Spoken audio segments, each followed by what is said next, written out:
नमस्कार, जय हिंद दोस्तों। स्वागत है आप सभी का आपके अपने यूट्यूब चैनल अनुभव सुपर क्लासेस में। दोस्तों, आज की इस वीडियो हम बात करने वाले हैं जो अभी मध्य प्रदेश पुलिस कांस्टेबल के एग्ज़ाम शुरू होने जा रहे हैं 12 अगस्त से।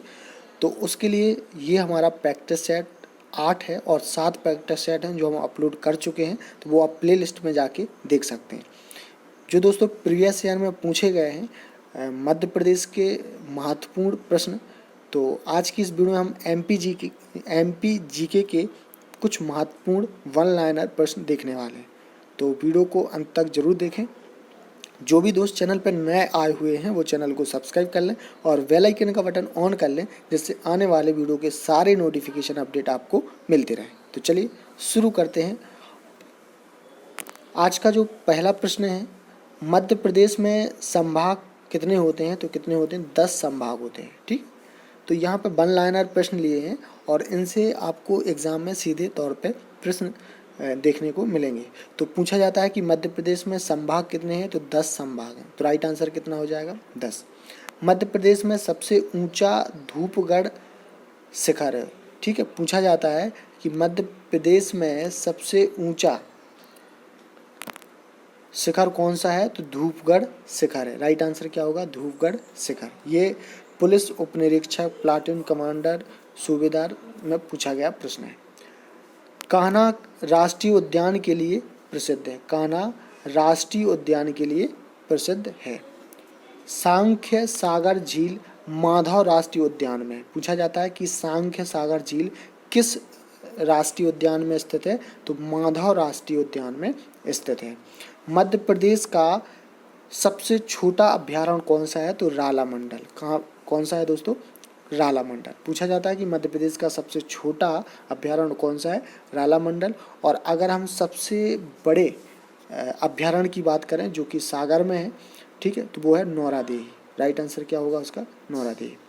सूर्यास्त पॉइंट बमनी दादर के रूप में भी जाना जाता है, जो कि कान्हा राष्ट्रीय उद्यान का एक प्रमुख आकर्षण है। ठीक है, सूर्य पॉइंट बमनी दादर के रूप में भी जाना जाता है, जो कि कान्हा राष्ट्रीय उद्यान का एक आकर्षण केंद्र है।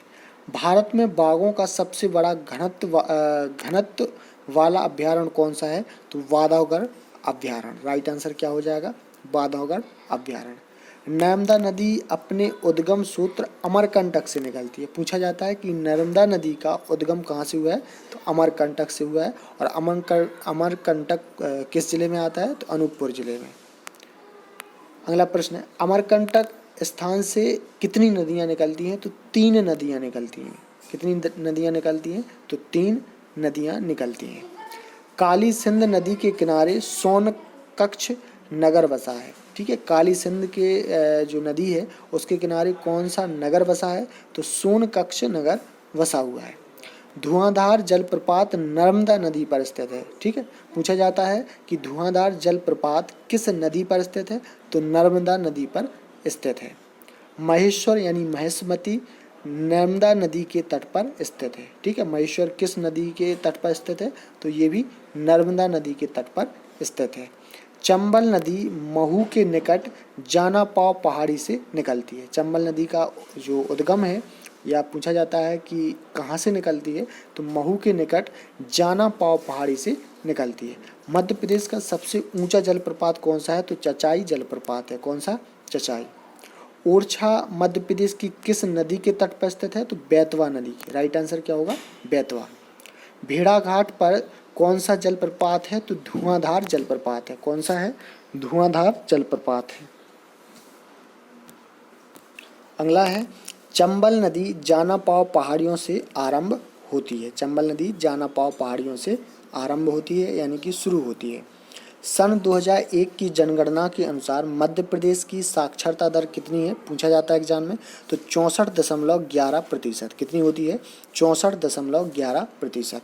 सोन नदी का उद्गम कहाँ से हुआ है? पूछा जाता है। तो मध्य प्रदेश के अमरकंटक स्थान से हुआ है।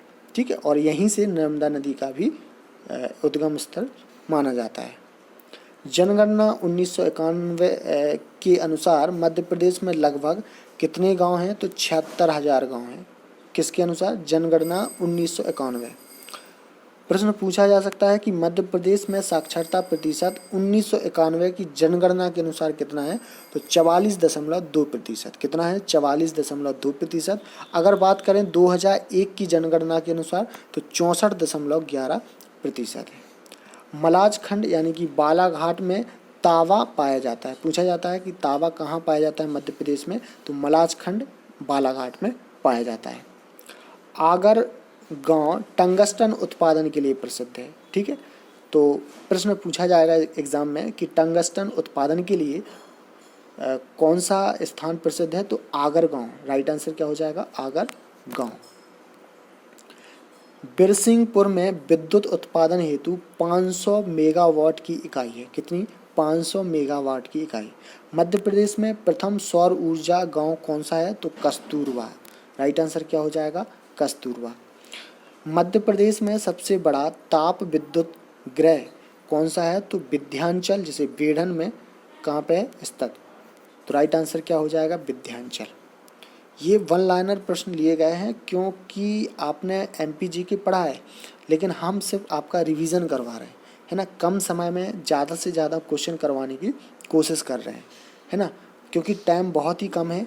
1 महीने का टाइम है और 1 महीने बाद आपके एग्ज़ाम होने हैं, इसलिए वो टाइम नहीं है कि हम सारी चीज़ों को एक्सप्लेन करें। आपने पढ़ा है पहले से, सिर्फ आपको रिवाइज़ करना है।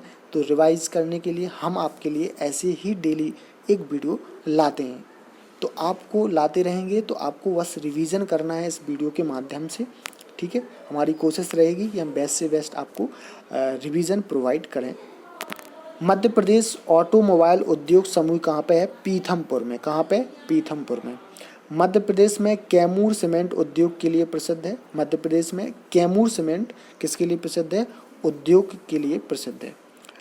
अगासौद यानी कि बीना की तेल शोधक रिफाइनरी ओमान देश के सहयोग से बनी है। ठीक है, पूछा जाता है जो बीना की तेल शोधक रिफाइनरी किस देश के सहयोग से बनी है, तो ओमान देश के सहयोग से बनी है।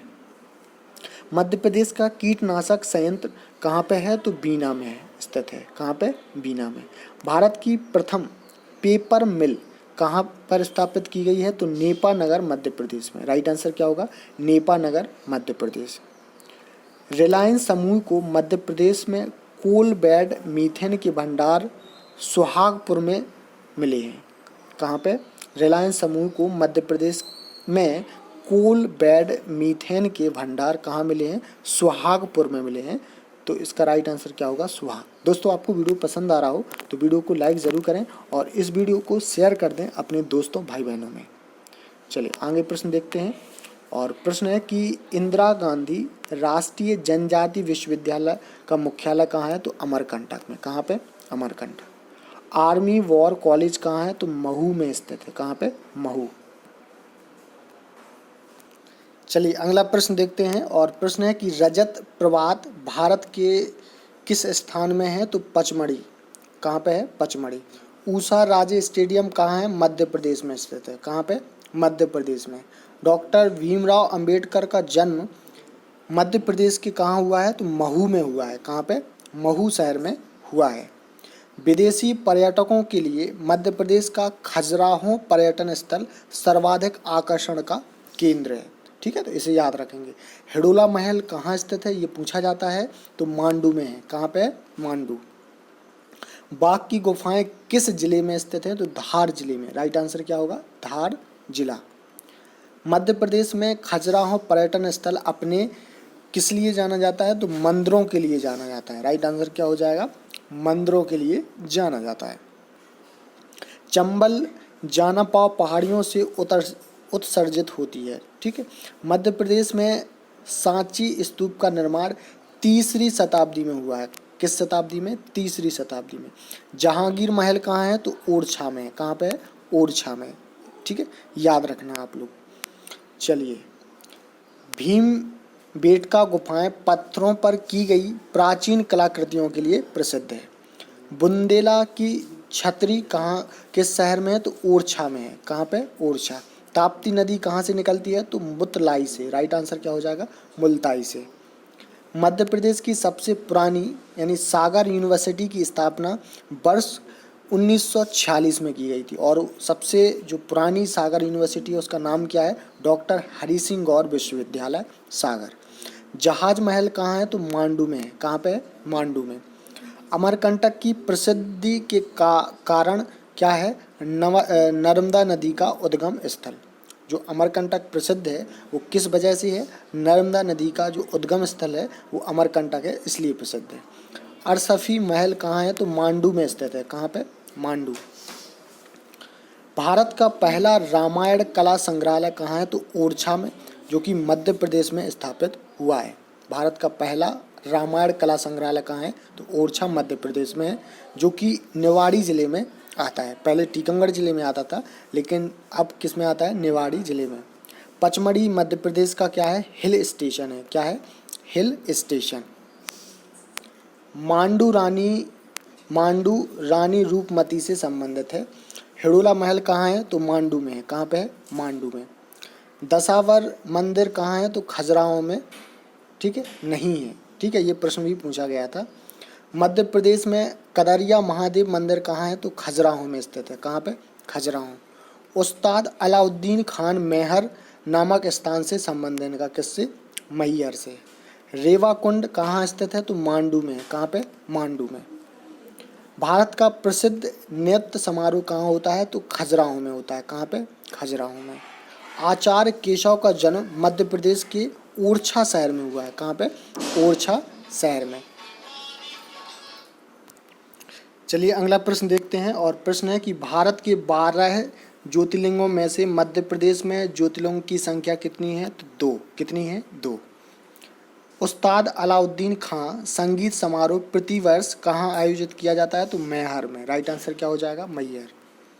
लोक नृत्य एवं कला संग्रहालय मध्य प्रदेश के कहाँ पर स्थित है? तो खजुराहो में। कहाँ पे?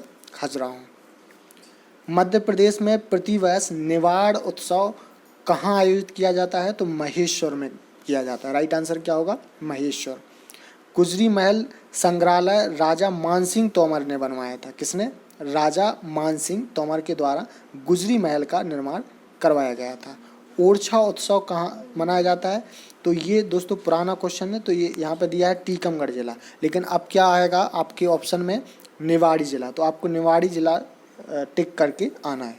ओरछा उत्सव निवाड़ी जिले में, यहाँ पर टीकमगढ़ जिले की जगह पे क्या आएगा? निवाड़ी जिले में मनाया जाता है। मध्य प्रदेश में कान्हा बाबा का मेला कहाँ लगता है? तो सोडलपुर में। कहाँ पे? सोडलपुर में। कनरिया मंदिर कहाँ स्थित है? तो खजुराहो में। कहाँ पे? खजुराहो में। मध्य प्रदेश का छिंदवाड़ा जिला गोटवार मेले के लिए प्रसिद्ध है। किसके लिए? गोटवार मेले के लिए प्रसिद्ध है। जहांगीर महल ओरछा में स्थित है। कहाँ पे है? ओरछा में। सीतामढ़ी, क्या पूछा है? सीतामढ़ी मंदिरों का समूह कहाँ पर स्थित है? तो चंदेरी में। कहाँ पे? चंदेरी। गुजरी महल किसने बनवाया था? तो मानसिंह ने बनवाया था। ठीक है, राइट आंसर क्या हो जाएगा? मानसिंह। चलिए अगला प्रश्न है, चंदेल राजवंश ने भारत को प्रसिद्ध खजुराहो के मंदिर दिए। ठीक है, राजा भोज ने धार पर शासन किया। कहाँ पे? धार। मध्य प्रदेश का ओंकारेश्वर शहर भारत के 12 ज्योतिर्लिंगों में से एक है। खजुराहो चंदेल वंश की सांस्कृतिक राजधानी थी। चलिए अगला प्रश्न है, बुंदेला वंश की राजधानी क्या थी? ओरछा। क्या थी? ओरछा। गुजरी महल मानसिंह तोमर ने बनवाया था। प्राचीन भारत में सती प्रथा के प्रचलन का प्रथम पुरातत्व साक्ष्य एरण में प्राप्त हुआ था। ठीक है, कहाँ पे? एरण। पातालेश्वर मंदिर कहाँ पर स्थित है? तो अमरकंटक में। कहाँ पे? अमरकंटक। खजुराहो जैजाक भक्ति के चंदेलों की धार्मिक राजधानी रही थी। नौखंडा महल कीर्तिपाल राजा के द्वारा निर्मित कराया गया था। सांची स्तूप का निर्माण किसने करवाया है? अशोक ने। किसने? अशोक ने। खजुराहो में सूर्यदेव का एकमात्र शेष मंदिर चित्र मंदिर है। चंदेल की पहली राजधानी कहाँ थी? महोबा। राइट आंसर क्या होगा? महोबा। भोपाल बसा हुआ है 7 पहाड़ियों पर। कहाँ पर? 7 पहाड़ियों पर बसा हुआ है। भोपाल गैस त्रासदी मिथाइल आइसोसाइनेट गैस के कारण हुई थी। ये अक्सर एग्जाम में आया हुआ है। प्रश्न, ठीक है, इसे आप याद रखेंगे। चलिए, उज्जैन का प्राचीन नाम क्या था? तो अवंतिका। क्या था? अवंतिका। मध्य प्रदेश में चंदेरी का जो चंदेरी स्थान है वो साड़ियों के लिए प्रसिद्ध है। किसके लिए? साड़ियों के लिए। श्री ओकार मंधाता मंदिर अपने ज्योतिर्लिंग के लिए माना जाता है। ठीक है। मध्य प्रदेश का सांची नगर बौद्ध नगरी के नाम से प्रसिद्ध है। किसके नाम से? बौद्ध नगरी। भरहूत स्तूप की खोज कनिंघम ने की थी। किसने? कनिंघम। मूर्ति कला का प्रसिद्ध स्थान फडके स्टूडियो, जो कि कहाँ पे है? धार में स्थित है। मूर्ति कला का प्रसिद्ध स्थान फडके स्टूडियो, जो कि कहाँ पे है? धार में स्थित है। मध्य प्रदेश में जंतर मंतर कहाँ पे है? तो उज्जैन में स्थित है। कहाँ पे? उज्जैन में। आप लोग याद रखेंगे। कंदरिया महादेव मंदिर खजुराहो के मंदिरों के पाश्चात्य समूह में सबसे क्या है? बड़ा है। ठीक है, इसे भी आप याद रखेंगे। मध्य प्रदेश के मांडू शहर को सिटी ऑफ जॉय कहा जाता है। क्या कहा जाता है? City of Joy. तो दोस्तों, आज हमने ये बहुत ही महत्वपूर्ण मध्य प्रदेश सामान्य ज्ञान यानी MPGK के प्रश्न देखे, जो Madhya Pradesh police constable exam के लिए बहुत महत्वपूर्ण है, साथ ही ग्रुप 4 जो एग्ज़ाम है उसके लिए भी है। तो ऐसे ही वीडियो देखने के लिए अगर अभी तक आपने चैनल को सब्सक्राइब नहीं किया है तो सब्सक्राइब कर लें और बेल आइकन का जो बटन है उसको ऑन कर लें, जिससे आने वाले वीडियो के सारे नोटिफिकेशन अपडेट आपको मिलते रहें। तो दोस्तों, फिर मिलेंगे एक ऐसी ही न्यू वीडियो के साथ। तब तक के लिए नमस्कार, जय हिंद।